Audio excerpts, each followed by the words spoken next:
안녕하세요. 반갑습니다. 허재삼 작가입니다. 오늘 여러분들께 소개해드릴 책은 와시다 고야타 작가님이 지은 중년에 쓰는 한 권의 책이란 책인데요. 오늘 한번 시작을 해보겠습니다. 와시다 고야타, 1942년 삿포로에서 출생하여 오사카 대학교 문학부를 졸업하고 삿포로 대학교에서 철학과 윤리학을 가르치면서 평론가로 활동하고 있다.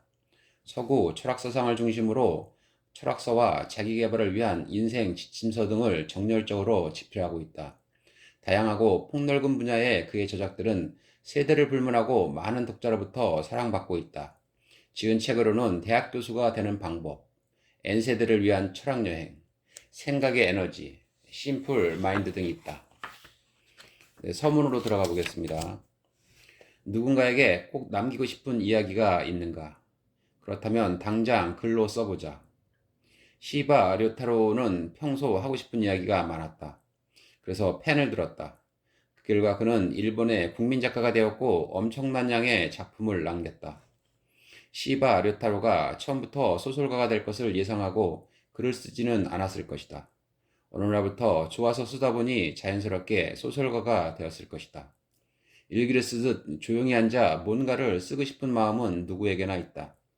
그러나 너무 바쁘게 돌아가는 세상 속에 적응하느라 그럴 여유가 없다.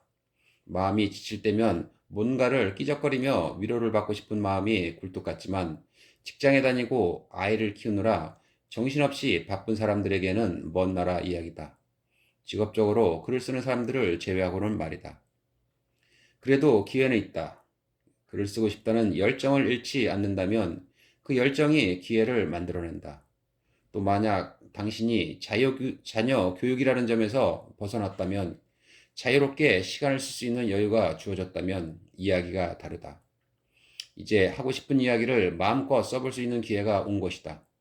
물론 당신에게 쓰고 싶다는 욕구가 있어야 한다. 그러나 오랫동안 일기조차 쓰지 않고 지내온 당신은 난감해 할 것이다. 어떻게 써야 하나? 그동안 살아온 이야기 또는 가족들에게 하고 싶은 이야기, 시 또는 소설을 쓰는 상상을 하며 즐거웠던 당신의 마음은 급기야 황망해질 것이다. 마치 안개 속에 갇힌 느낌일 것이다. 그래도 마음을 단단히 먹고 펜을 들었다고 가정해보자. 조금 끼적거린 글은 두서도 없고 좀처럼 이어지지도 않겠지만 어쨌든 떠오르는 대로 무작정 써본다. 처음에는 이런 용기가 필요하다. 어쩌면 노트 한 권 정도는 어렵지 않게 채울 수도 있다. 그러나 당신이 쓴 글을 다시 읽어보면 일관성도 없고 제대로 정리조차 안 된 질이 멸렬한 글이다. 게다가 두 번 다시 읽고 싶지 않은 메모와 다를 게 없는 수준이다. 실망이 되겠지만 이것이 현실이다.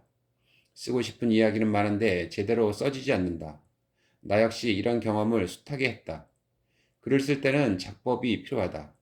작법은 일정한 훈련을 통해 얻어진다. 예컨대 우리는 종종 말과 글의 차이를 관가하고 한다. 말에는 말의 맛이 있고 글에는 글의 맛이 있어야 한다. 특히 글의 맛은 작법 훈련을 통해 얻어지는데 우리는 이를 가볍게 생각하곤 한다. 그래서 남겨져야 할 이야기들이 글쓰기에 대한 가벼움 혹은 두려움 때문에 완성되지 못하고 사라지곤 한다. 이 책은 이러한 아쉬움에서 쓰였다. 말하자면 이 책은 우리가 좀 더 글을 잘 쓸 수 있는 방법들을 배울 수 있는 일종의 길잡이인 셈이다. 당신이 하고 싶은 이야기를 글쓰기에 대한 두려움 없이 자유롭게 쓸 수 있도록 이 책이 많은 도움이 되었으면 한다. 쓰다 보면 알게 된다. 시바 아료타로는 남기고 싶은 이야기, 쓰고 싶은 이야기가 있어서 글을 쓴다고 말했다. 그러나 그가 아무리 천재라고 해도 글을 쓰기 전에는 자신이 구체적으로 어떤 식으로 글을 쓰게 될지 알 수 없다. 주제를 정해놓았어도 실제로 글을 쓰기 시작하기 전까지는 내용들이 구체적이지 않고 어렴풋하다. 어디로 튈지 모르는 불확실한 생각들만이 가득한 것이다. 예를 들어 당신에게 반드시 남겨야 할 중요한 이야기가 있다고 하자. 글로 남기지 못한다면 억울해서 죽지도 못할 것 같은 심정이다. 그래서 절실한 마음으로 글을 쓰기 시작했고 앞전 곧도 끝에 마지막 문장까지 완성했다. 그런데 처음부터 차근차근 읽다 보니 유치하기 짝이 없다. 디테일하게 표현되어야 할 부분은 너무나 평범하고 주제가 확실히 드러나야 할 대목은 분명하지 않고 너저분하다. 나는 왜 이렇게 글을 못 쓸까? 이쯤 되면 자신의 무능이 원망스러워지기까지 한다. 하지만 당신만 그런 것이 아니다. 자신이 쓴 글을 읽는 대부분의 사람들도 당신처럼 무참한 기분이 들 것이기 때문이다. 그럴 때는 이 책을 펼쳐보길 권한다. 당신이 하고 싶은 이야기들을 정확하면서도 디테일하게 표현해내는 방법을 알게 될 것이다. 당신이 글쓰기에 대한 훈련이 전혀 안 되어 있는 사람이라면 먼저 원고지 5매에서 6매 분량의 글을 써보는 것이 좋다. 에세이도 좋고 칼럼도 좋다. 쓰고 싶다는 의욕만 있다면 누구든 이 정도 분량의 글은 그리 어렵지 않게 쓸 수 있다. 짧은 분량의 글을 써보라고 권하는 이유는 이러한 연습을 통해 보다 긴 내용의 글을 어렵지 않게 써낼 수 있도록 하기 위해서다. 글쓰기도 일종의 기술이다. 훈련에 따라 충분히 갈고 닦을 수 있다. 자신이 알고 있는 내용을 직접 글로 쓰는 일은 머릿속으로 생각하는 것과 전혀 다르다. 자신이 분명하게 알고 있는 것들과 모르는 것들이 확연하게 드러나기 때문이다. 알고 있는 내용은 자신 있게 표현이 되지만 막연해가 알고 있는 것들은 쉽게 글로 표현되지 않는다. 그래서 작가들은 글을 쓸 때마다 주제와 관련된 방대한 조사를 하고 평상시에도 다양한 책을 많이 읽어둔다. 아무나 작가가 되는 것은 아니다. 글쓰기도 노동이다. 좋은 문장을 구사하기 위해서는 끊임없이 연습하고 노력을 기울여야 한다. 날마다 규칙적으로 쓰는 것이 중요하다. 어쩌다 생각날 때만 쓰는 글은 발전하지 않는다. 매일매일 써야 한다. 매일 글을 쓰다 보면 한 달에 겨우 한두 권의 책을 읽던 것이 전부였던 당신의 인생은 조금씩 달라진다. 쓰는 행위는 읽는 행위보다 더 깊은 사고를 하게 된다. 현업에서 은퇴한 사람들은 대부분 정해진 일과가 없는 상황을 가장 힘들어한다. 그동안 바쁘게 살다가 자유로워졌으니 얼마나 좋겠느냐고? 과연 그럴까? 자유란 바쁜 일과 속에서 맞이해야만 꿀맛이다. 할 일이 없는 시간은 자유롭기보다는 오히려 따분해질 수 있다. 당신이 은퇴한 사람이거나 혼자 있는 시간을 낼 수 있는 사람이라면 글쓰기를 아침 혹은 저녁에 반드시 해야 하는 일처럼 대하라. 예를 들어 매일 2시간가량을 글 쓰는 시간으로 정해놓고 실천해 본다. 믿지 않겠지만 이러한 습관에 길들면 일기 쓰듯 매일 책상에 앉아서 글을 쓰고 있는 자신의 모습을 발견할 수 있다. 글쓰기에 대한 능력의 향상은 말할 것도 없다. 무조건 써라. 쓰다 보면 기회도 생긴다. 딱히 소재가 생각나지 않아도 뭔가를 끼적이다 보면 쓰고 싶은 이야기가 떠오르기도 한다. 글로 남기고 싶은 이야기가 없어도 쓰다 보면 남겨두고 싶어진다. 읽어주기를 바라는 마음에서 쓴 것이 아니어도 쓰다 보면 누군가가 읽어주기를 바라게 된다. 발표를 위해 쓴 글이 아니어도 쓰다 보면 발표하고 싶어진다. 책으로 출판할 목적으로 쓴 글이 아닌데도 책 한 권 분량이 완성되면 책으로 출판할 할 길은 없을까 궁금해진다. 이것이 글을 쓰는 사람이 갖는 공통적인 마음이다. 나는 이런 마음이 매우 중요하다고 생각한다. 책을 출판하겠다는 생각 없이 글을 쓰기 시작했어도 어느 정도 분량이 완성되면 자신의 글을 책으로 엮어 세상에 내놓고 싶은 것이 자연스러운 감정이다. 그러나 처음부터 출판을 목표로 글을 쓰는 것보다는 편안한 마음으로 글을 쓰는 것이 좋다. 출판을 생각하다 보면 오히려 부담감 때문에 글쓰기에 방해가 될 수 있기 때문이다. 중요한 것은 매일 하루도 빼놓지 않고 쓰는 일이다. 좋은 문장들은 숙련 속에서 나온다. 당신이 좋은 문장들을 많이 구사하게 되면 자연스럽게 출판 기회도 얻을 수 있다. 그러므로 일단 써라. 이것이 내가 전하고자 하는 첫 번째 메시지다. 네, 목차를 읽어보겠습니다. 1장, 글을 쓰는 기쁨. 2장, 인생 2막을 위한 행복한 도전, 글쓰기. 3장, 읽어라, 써라, 즐거워질 것이다. 4장, 처음 글을 쓰는 이들을 위한 실전 글쓰기. 5장, 그래서 책으로 세상 밖으로 나오다. 6장, 살아온 삶에 깊이를 더하는 중년의 글쓰기. 네, 본문으로 들어가 보겠습니다. 1장, 글을 쓰는 기쁨. 글쓰기는 본능이다. 시작부터 단도직입적으로 묻겠다. 그렇다고 긴장할 필요는 없다. 인간을 다른 생물과 구별하는 특징은 무엇일까? 인간에겐 다른 생물과 구별되는 많은 특징들이 있다. 직립보행이 가능하고 불을 사용하며 도구를 만들 줄 알고 노동을 하고 생식과 관계없이 성관계를 갖는 등 여러 가지 특징들이 있다. 그러나 이 같은 특징은 석기시대 인류와 현생 인류를 구별하는 차이점에 불과하다. 인간이 인간으로 불릴 수 있는 가장 큰 특징은 언어를 구사하는 능력이다. 현생 인류와 구인류를 나타내는 동물 분류학상의 학명은 호모 사피엔스다. 라틴어로는 생각하는 사람이라는 뜻이다. 아담 스미스와 마르크스는 인간의 본질이 노동에 있다고 말했다. 이를 라틴어로 호모 파베르스라고 부른다. 자연과 인간을 구별하는 경계선에는 언어가 있다. 따라서 인간은 호모 로켄스, 즉 말하는 사람이라고 불려야 한다는 입장이 20세기 후반부터 유력한 가설로 떠올랐다. 나 또한 같은 생각이다. 언어에는 지금 여기 없는 것, 아직 어디에도 나타나지 않은 어떤 것을 머릿속에 재생시키는 능력이 있다. 인간은 언어를 통해 자연계에 없는 현상을 머릿속으로 상상했고 이를 실현시키려고 노력해왔다. 그리고 마침내 현실로 만들어냈다. 인간이 자연을 초월할 수 있었던 힘은 언어를 사용해온 역사에 있다. 언어야말로 창조력과 상상력의 중요한 모태였던 것이다.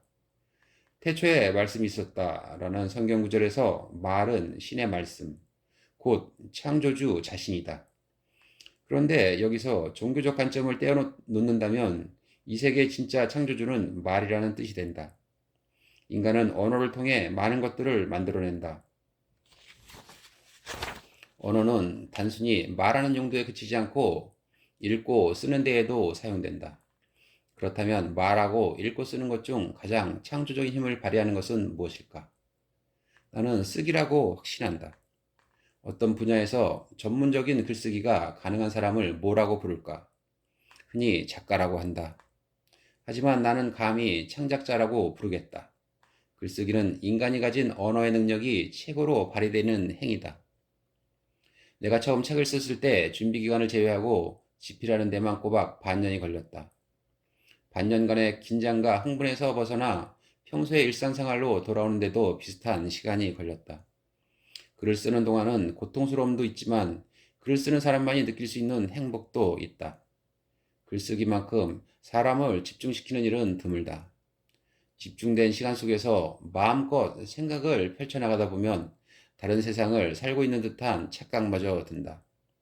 글쓰기의 매력에 사로잡히지 않을 수 없는 이유다. 책을 읽는 사람, 책을 읽지 않는 사람. 진정한 독서인의 자격. 독서인이라는 말이 있다. 사전을 찾아보면 그 뜻이 독서를 좋아하는 사람, 책을 잘 읽는 사람, 학자나 지식인의 총칭이라고 풀이되어 있다. 지금은 사실상 사어나 다름없는 표현이다. 그러나 불과 몇십 년 전까지만 해도 독서인이란 단어는 반짝반짝 빛났다. 나도 독서인이라는 단어에 영원히 붙들렸던 추종자 중 한 명이었다. 1960년대 학창시절을 보낸 내가 대학에 입학하고 제일 먼저 했던 일은 헌책방에서 닥치는 대로 책을 사는 것이었다. 새끼줄로 묶어 양손에 한 무더기씩 사들고 집으로 돌아와서는 수험 참고서가 차지하고 있던 책장을 정리한 뒤 가지런히 꽂아두곤 했다. 한꺼번에 그렇게 많은 책을 사는 일은 멍청한 짓이라고 생각하는 사람들도 있을 테지만 당시 독서인이라는 유행어에서 풍기던 매혹적인 분위기를 알면 그렇게 생각하지 않을 것이다. 당시에 나는 내 방에 책이 몇 권밖에 없는 현실을 수치로 느꼈다. 대학생은 장차 학자가 될지도 모를 예비 지식인이다. 지식인은 누가 뭐래도 독서인의 범주에 속한다. 이것이 당시의 시대상이었다. 시골에서 자란 탓에 평소에 책을 대하기도 힘들었던 나는 책을 많이 읽는 사람을 볼 때마다 열등감에 사로잡히곤 했다.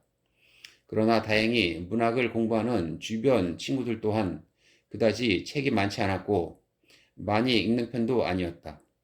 간신히 열등감에서 벗어나기는 했지만 그때부터 나만의 독서가 시작되었다.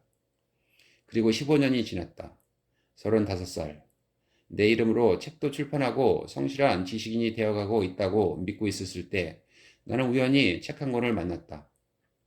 단이자와 H의 독서인의 입장이었다. 책은 그리 화려해 보이지 않았고 저자 이름도 생소했다. 그러나 그 책을 읽는 순간 나는 충격에 휩싸이고 말았다. 첫 번째 충격은 저자의 지적 수준이었다. 저자는 내가 알고 있는 대학 교수를 비롯한 지식인들과는 질적으로 달랐다. 두 번째 충격은 저자의 일침이었다. 그는 전공 분야에 한정된 독서를 주의하라고 충고했다. 그리고 다양한 책을 골고루 읽지 않는다면 진정한 지식인으로 불릴 자격이 없다고 말했다. 전공 서적만 파고들던 내게는 매우 신선한 충격이 아닐 수 없었다. 지적 권위에 대한 도전의식을 숨기지 않고 상대를 가리지 않는 다니지와의 자유로운 비판 정신에 나는 은근히 이끌리고 말았다. 이때부터 나의 독서 생활에 일대 변화가 찾아왔다. 독서인을 전혀 다른 시각으로 이해하게 된 것이다. 독서가 취미라면 부끄러운 일. 1970년대 이후 독서인이라는 단어는 빛을 잃었다. 그러나 부정적으로 받아들일 필요는 없다고 본다. 사람들이 책을 읽지 않게 되었다는 뜻이 아니기 때문이다. 오히려 긍정적인 의미로 받아들일 필요가 생겼다. 책을 읽는 행위는 더 이상 특별 대우를 받지 못하게 되었기 때문이다. 또 이로 인해 독서인은 지식인이라는 한계를 탈피할 수 있었다. 책에 대한 사회적 인식에도 변화가 생겼다. 책은 이제 일상적인 생활 필수품 중 하나가 되었다. 책은 특별하다는 인식도 사라졌고 소재를 대단한 것으로 여기는 풍조도 완전히 사라졌다. 1975년경에 있었던 일이다. 나는 대학교 전임교수로 임명된 후 몇 차례 교수 채용 심사를 맡게 되었다. 심사는 응모자의 이력서를 읽는 데서부터 시작되었는데 당시 이력서 치밀란에 독서라고 큰 글씨로 적어놓은 응모자들이 꽤 많았다. 나는 그런 이력서를 대할 때마다 당황스러웠다. 대학 교수가 되겠다는 사람들이 독서를 취미로 생각하는 태도가 이해되지 않았기 때문이다. 교수가 될 사람이 책을 읽지 않고 뭘 어떻게 가르치겠다는 것인가? 나는 그들이 책을 읽는 것은 당연한 의무이지 취미가 될 수는 없다고 생각했다. 골프가 취미라고 말하는 사람이 있다면 골프 초보자라는 뜻이다. 마찬가지로 독서가 취미라고 말하는 사람들은 학문을 하는 사람이라고 말할 수 없다. 대학 교수를 지망하는 사람들이 독서가 취미라고 말하는 것은 전문 서적조차 제대로 읽고 있지 않음을 스스로 고백하는 것과 다르지 않다. 수치스러운 고백이 아닐 수 없다. 우리는 고도지식 사회에 살고 있다. 학자들뿐 아니라 바쁘게 돌아가는 세상을 파악하기 위해서는 일반인들도 상당한 책을 읽어야 한다. 이런 시대에 독서가 취미라고 말한다는 것은 부끄러운 일이다. 디지털 시대에는 책이 필요 없다? 한편에서는 책의 시대는 이제 끝났다고 말한다. 지금은 문자를 대신하는 영상의 시대, 그리고 컴퓨터의 시대다. 활자도 디지털이라는 옷을 입게 되었다. 과거에 활자를 담는 매체는 신문과 책이 전부였다. 그러나 아날로그 시대의 필름과 레코드처럼 종이 매체는 점차 설자를 잃고 있다. 따라서 책은 컴퓨터를 사용할 줄 모르는 구시대인의 전유물로 전락하고 있다는 이야기다. 과거에는 만화책 때문에 사람들이 책을 안 읽는다는 소리도 있었다. 만화를 좋아하는 사람은 그때나 지금이나 책은 읽지 않는다. 물론 만화에서 받은 지적 호기심을 해결하기 위해 책을 찾는 경우도 있다. 내가 바로 그런 경우였다. 그때는 나를 비롯해서 많은 사람들이 비슷한 경로로 책을 대했다고 생각한다. 얼마 전에 구로사와 아키라 감독의 7인의 사무라이를 원작으로 하는 사무라이 세븐이라는 애니메이션을 보았다. 장편 애니메이션이었는데 구로사와 감독의 작품보다 재밌었다. 스토리도 지적이고 사회를 관찰하는 특별한 시각에 무척 놀랐다. 그렇다면 만화는 책이 아닐까? 사람들은 만화에서 그림을 읽는다. 동시에 지문으로 등장인물들의 동작을 이해하고 대화를 통해 글자도 읽는다. 네, 저는 여기까지 읽어드리고요. 이 책을 한번 사서 꼭 보시기를 추천드리겠습니다. 저는 다음 시간에 다시 찾아뵙겠습니다. 감사합니다.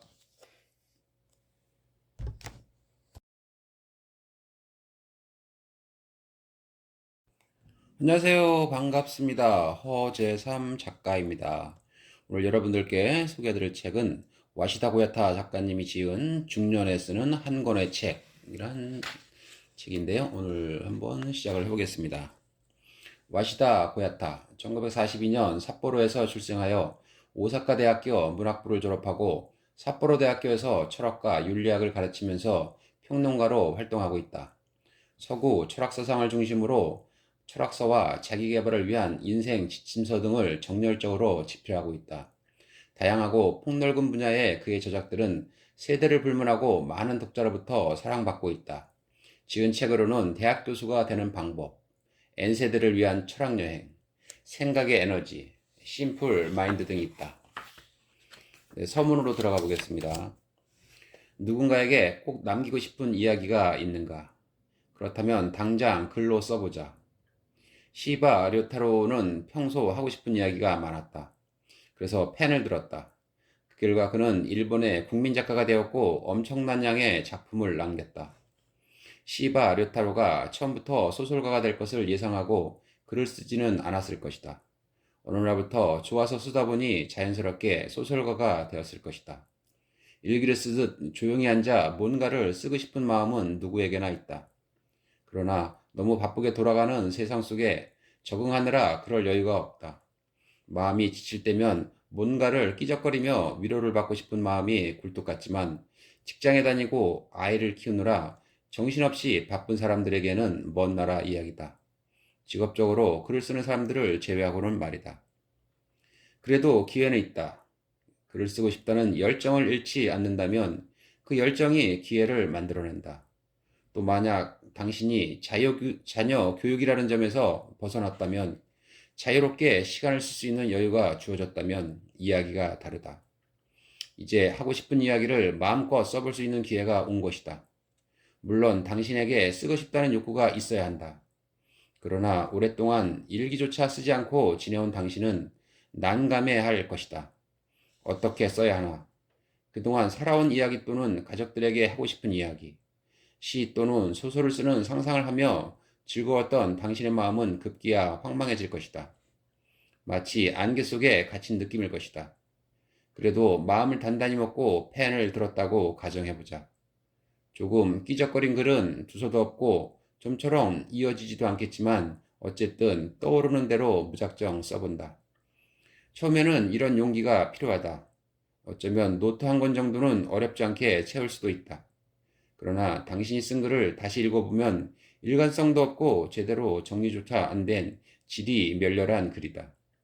게다가 두 번 다시 읽고 싶지 않은 메모와 다를 게 없는 수준이다. 실망이 되겠지만 이것이 현실이다. 쓰고 싶은 이야기는 많은데 제대로 써지지 않는다.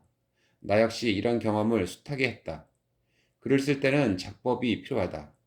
작법은 일정한 훈련을 통해 얻어진다. 예컨대 우리는 종종 말과 글의 차이를 관가하고 한다.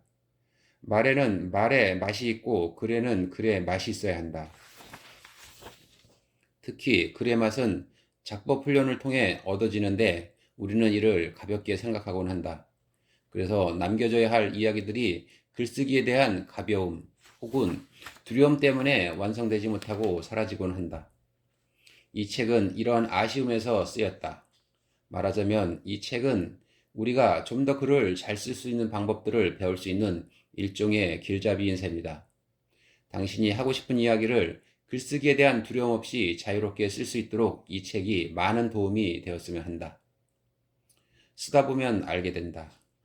시바 아료타로는 남기고 싶은 이야기, 쓰고 싶은 이야기가 있어서 글을 쓴다고 말했다. 그러나 그가 아무리 천재라고 해도 글을 쓰기 전에는 자신이 구체적으로 어떤 식으로 글을 쓰게 될지 알 수 없다. 주제를 정해놓았어도 실제로 글을 쓰기 시작하기 전까지는 내용들이 구체적이지 않고 어렴풋하다. 어디로 튈지 모르는 불확실한 생각들만이 가득한 것이다. 예를 들어 당신에게 반드시 남겨야 할 중요한 이야기가 있다고 하자. 글로 남기지 못한다면 억울해서 죽지도 못할 것 같은 심정이다. 그래서 절실한 마음으로 글을 쓰기 시작했고 악전 고투 끝에 마지막 문장까지 완성했다. 그런데 처음부터 차근차근 읽다 보니 유치하기 짝이 없다. 디테일하게 표현되어야 할 부분은 너무나 평범하고 주제가 확실히 드러나야 할 대목은 분명하지 않고 너저분하다. 나는 왜 이렇게 글을 못 쓸까? 이쯤 되면 자신의 무능이 원망스러워지기까지 한다. 하지만 당신만 그런 것이 아니다. 자신이 쓴 글을 읽는 대부분의 사람들도 당신처럼 무참한 기분이 들 것이기 때문이다. 그럴 때는 이 책을 펼쳐보길 권한다. 당신이 하고 싶은 이야기들을 정확하면서도 디테일하게 표현해내는 방법을 알게 될 것이다. 당신이 글쓰기에 대한 훈련이 전혀 안 되어 있는 사람이라면 먼저 원고지 5매에서 6매 분량의 글을 써보는 것이 좋다. 에세이도 좋고 칼럼도 좋다. 쓰고 싶다는 의욕만 있다면 누구든 이 정도 분량의 글은 그리 어렵지 않게 쓸 수 있다. 짧은 분량의 글을 써보라고 권하는 이유는 이러한 연습을 통해 보다 긴 내용의 글을 어렵지 않게 써낼 수 있도록 하기 위해서다. 글쓰기도 일종의 기술이다. 훈련에 따라 충분히 갈고 닦을 수 있다. 자신이 알고 있는 내용을 직접 글로 쓰는 일은 머릿속으로 생각하는 것과 전혀 다르다. 자신이 분명하게 알고 있는 것들과 모르는 것들이 확연하게 드러나기 때문이다. 알고 있는 내용은 자신 있게 표현이 되지만 막연해가 알고 있는 것들은 쉽게 글로 표현되지 않는다. 그래서 작가들은 글을 쓸 때마다 주제와 관련된 방대한 조사를 하고 평상시에도 다양한 책을 많이 읽어둔다. 아무나 작가가 되는 것은 아니다. 글쓰기도 노동이다. 좋은 문장을 구사하기 위해서는 끊임없이 연습하고 노력을 기울여야 한다. 날마다 규칙적으로 쓰는 것이 중요하다. 어쩌다 생각날 때만 쓰는 글은 발전하지 않는다. 매일매일 써야 한다. 매일 글을 쓰다 보면 한 달에 겨우 한두 권의 책을 읽던 것이 전부였던 당신의 인생은 조금씩 달라진다. 쓰는 행위는 읽는 행위보다 더 깊은 사고를 하게 된다. 현업에서 은퇴한 사람들은 대부분 정해진 일과가 없는 상황을 가장 힘들어한다. 그동안 바쁘게 살다가 자유로워졌으니 얼마나 좋겠느냐고? 과연 그럴까? 자유란 바쁜 일과 속에서 맞이해야만 꿀맛이다. 할 일이 없는 시간은 자유롭기보다는 오히려 따분해질 수 있다. 당신이 은퇴한 사람이거나 혼자 있는 시간을 낼 수 있는 사람이라면 글쓰기를 아침 혹은 저녁에 반드시 해야 하는 일처럼 대하라. 예를 들어 매일 2시간가량을 글 쓰는 시간으로 정해놓고 실천해 본다. 믿지 않겠지만 이러한 습관에 길들면 일기 쓰듯 매일 책상에 앉아서 글을 쓰고 있는 자신의 모습을 발견할 수 있다. 글쓰기에 대한 능력의 향상은 말할 것도 없다. 무조건 써라. 쓰다 보면 기회도 생긴다. 딱히 소재가 생각나지 않아도 뭔가를 끼적이다 보면 쓰고 싶은 이야기가 떠오르기도 한다. 글로 남기고 싶은 이야기가 없어도 쓰다 보면 남겨두고 싶어진다. 읽어주기를 바라는 마음에서 쓴 것이 아니어도 쓰다 보면 누군가가 읽어주기를 바라게 된다. 발표를 위해 쓴 글이 아니어도 쓰다 보면 발표하고 싶어진다. 책으로 출판할 목적으로 쓴 글이 아닌데도 책 한 권 분량이 완성되면 책으로 출판할 할 길은 없을까 궁금해진다. 이것이 글을 쓰는 사람이 갖는 공통적인 마음이다. 나는 이런 마음이 매우 중요하다고 생각한다. 책을 출판하겠다는 생각 없이 글을 쓰기 시작했어도 어느 정도 분량이 완성되면 자신의 글을 책으로 엮어 세상에 내놓고 싶은 것이 자연스러운 감정이다. 그러나 처음부터 출판을 목표로 글을 쓰는 것보다는 편안한 마음으로 글을 쓰는 것이 좋다. 출판을 생각하다 보면 오히려 부담감 때문에 글쓰기에 방해가 될 수 있기 때문이다. 중요한 것은 매일 하루도 빼놓지 않고 쓰는 일이다. 좋은 문장들은 숙련 속에서 나온다. 당신이 좋은 문장들을 많이 구사하게 되면 자연스럽게 출판 기회도 얻을 수 있다. 그러므로 일단 써라. 이것이 내가 전하고자 하는 첫 번째 메시지다. 네, 목차를 읽어보겠습니다. 1장, 글을 쓰는 기쁨. 2장, 인생 2막을 위한 행복한 도전, 글쓰기. 3장, 읽어라, 써라, 즐거워질 것이다. 4장, 처음 글을 쓰는 이들을 위한 실전 글쓰기. 5장, 그래서 책으로 세상 밖으로 나오다. 6장, 살아온 삶에 깊이를 더하는 중년의 글쓰기. 네, 본문으로 들어가 보겠습니다. 1장, 글을 쓰는 기쁨. 글쓰기는 본능이다. 시작부터 단도직입적으로 묻겠다. 그렇다고 긴장할 필요는 없다. 인간을 다른 생물과 구별하는 특징은 무엇일까? 인간에겐 다른 생물과 구별되는 많은 특징들이 있다. 직립보행이 가능하고, 불을 사용하며 도구를 만들 줄 알고, 노동을 하고, 생식과 관계없이 성관계를 갖는 등 여러 가지 특징들이 있다. 그러나 이 같은 특징은 석기시대 인류와 현생 인류를 구별하는 차이점에 불과하다. 인간이 인간으로 불릴 수 있는 가장 큰 특징은 언어를 구사하는 능력이다. 현생 인류와 구인류로 나타내는 동물 분류학상의 학명은 호모 사피엔스다. 라틴어로는 생각하는 사람이라는 뜻이다. 아담 스미스와 마르크스는 인간의 본질이 노동에 있다고 말했다. 이를 라틴어로 호모 파베르스라고 부른다. 자연과 인간을 구별하는 경계선에는 언어가 있다. 따라서 인간은 호모 로켄스, 즉 말하는 사람이라고 분류해야 한다는 입장이 20세기 후반부터 유력한 가설로 떠올랐다. 나 또한 같은 생각이다. 언어에는 지금 여기 없는 것, 아직 어디에도 나타나지 않은 어떤 것을 머릿속에 재생시키는 능력이 있다. 인간은 언어를 통해 자연계에 없는 현상을 머릿속으로 상상했고 이를 실현시키려고 노력해왔다. 그리고 마침내 현실로 만들어냈다. 인간이 자연을 초월할 수 있었던 힘은 언어를 사용해온 역사에 있다. 언어야말로 창조력과 상상력의 중요한 모태였던 것이다. 태초에 말씀이 있었다라는 성경 구절에서 말은 신의 말씀, 곧 창조주 자신이다. 그런데 여기서 종교적 관점을 떼어놓는다면 이 세계의 진짜 창조주는 말이라는 뜻이 된다. 인간은 언어를 통해 많은 것들을 만들어낸다. 언어는 단순히 말하는 용도에 그치지 않고 읽고 쓰는 데에도 사용된다. 그렇다면 말하고 읽고 쓰는 것 중 가장 창조적인 힘을 발휘하는 것은 무엇일까? 나는 쓰기라고 확신한다. 어떤 분야에서 전문적인 글쓰기가 가능한 사람을 뭐라고 부를까? 흔히 작가라고 한다. 하지만 나는 감히 창작자라고 부르겠다. 글쓰기는 인간이 가진 언어의 능력이 최고로 발휘되는 행위다. 내가 처음 책을 썼을 때 준비 기간을 제외하고 집필하는 데만 꼬박 반년이 걸렸다. 반년간의 긴장과 흥분에서 벗어나 평소의 일상생활로 돌아오는데도 비슷한 시간이 걸렸다.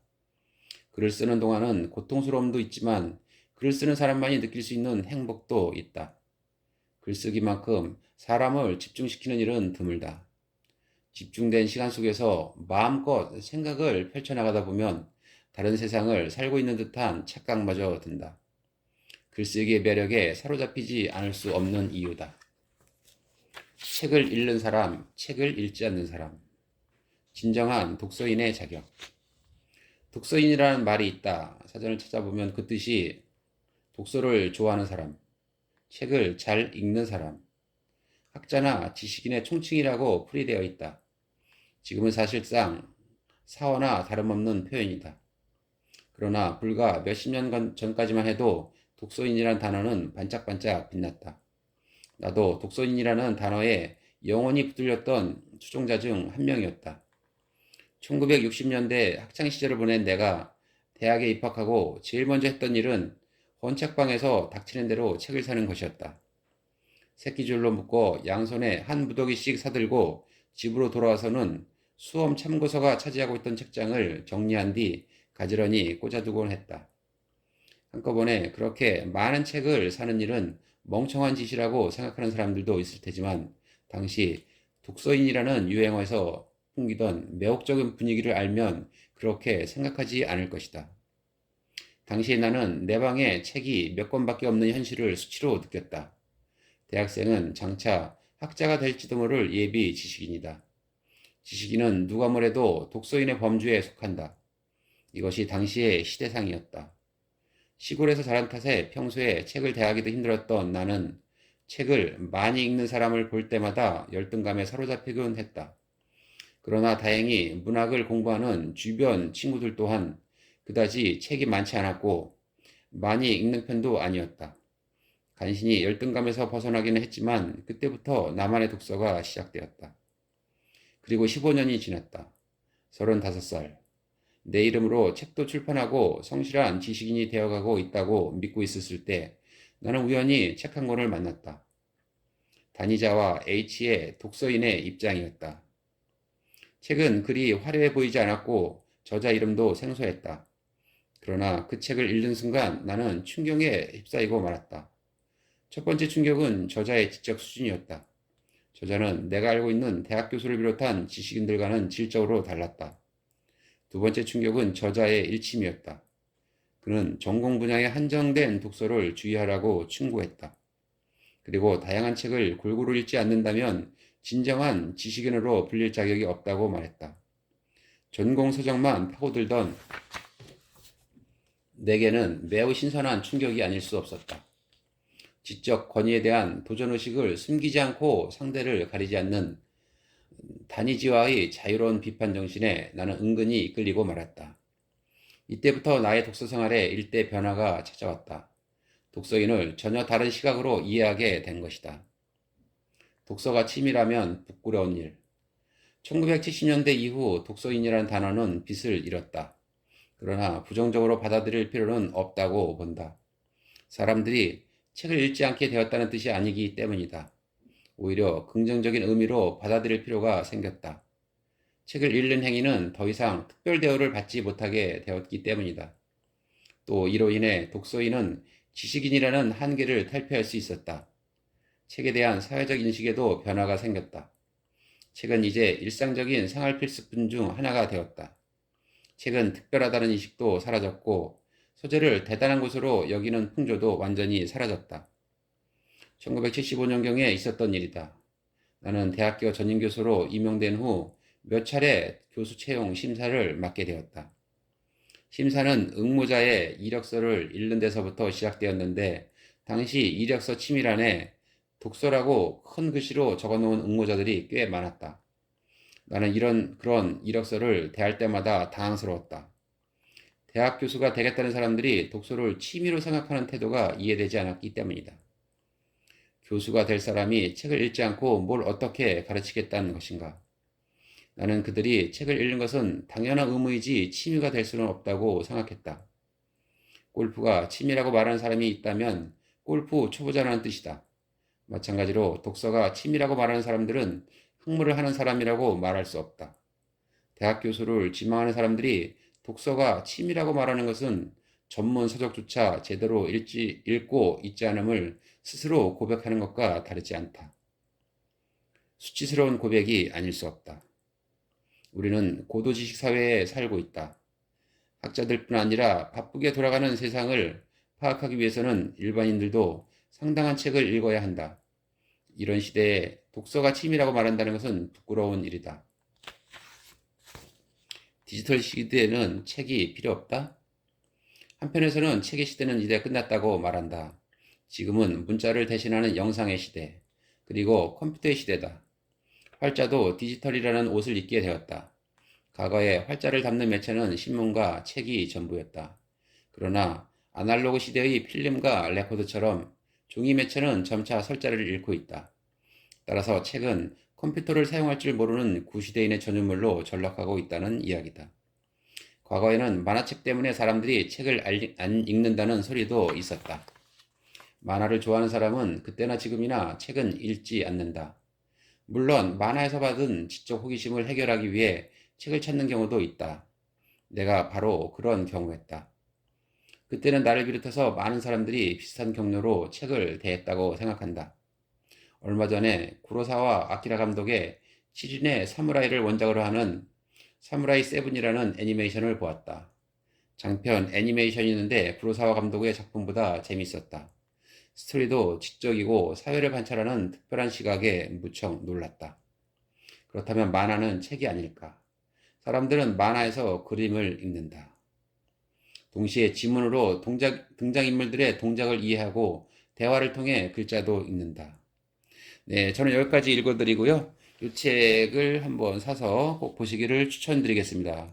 저는 다음 시간에 다시 찾아뵙겠습니다. 감사합니다.